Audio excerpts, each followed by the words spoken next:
Şamaxı şəhərində quldurluq hadisəsi baş verib. Naməlum şəxslər şəhər sakininə fiziki güc tətbiq edərək ona məxsus içərisində 10 kiloqramdan artıq qızıl zinət əşyaları olan çantanı quldurluqla talayaraq hadisə yerindən yayınıblar.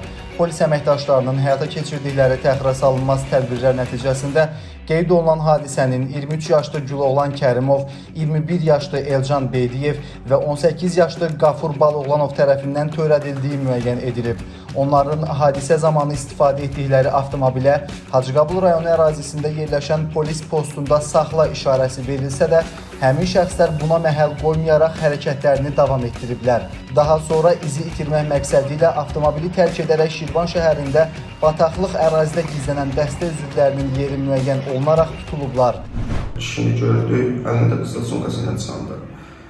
İzlədik, gördük, evin bildik. Belə qərar gəldi ki, səhər evdən çıxanda götürərdim. Üçümüz də kişini tələdik, kişi darğacıya dəydi, yıxıldı, götürdük sumkanı, atdıq maşına. Çıxdıq, gəldik Şirvanda bizi tutdular.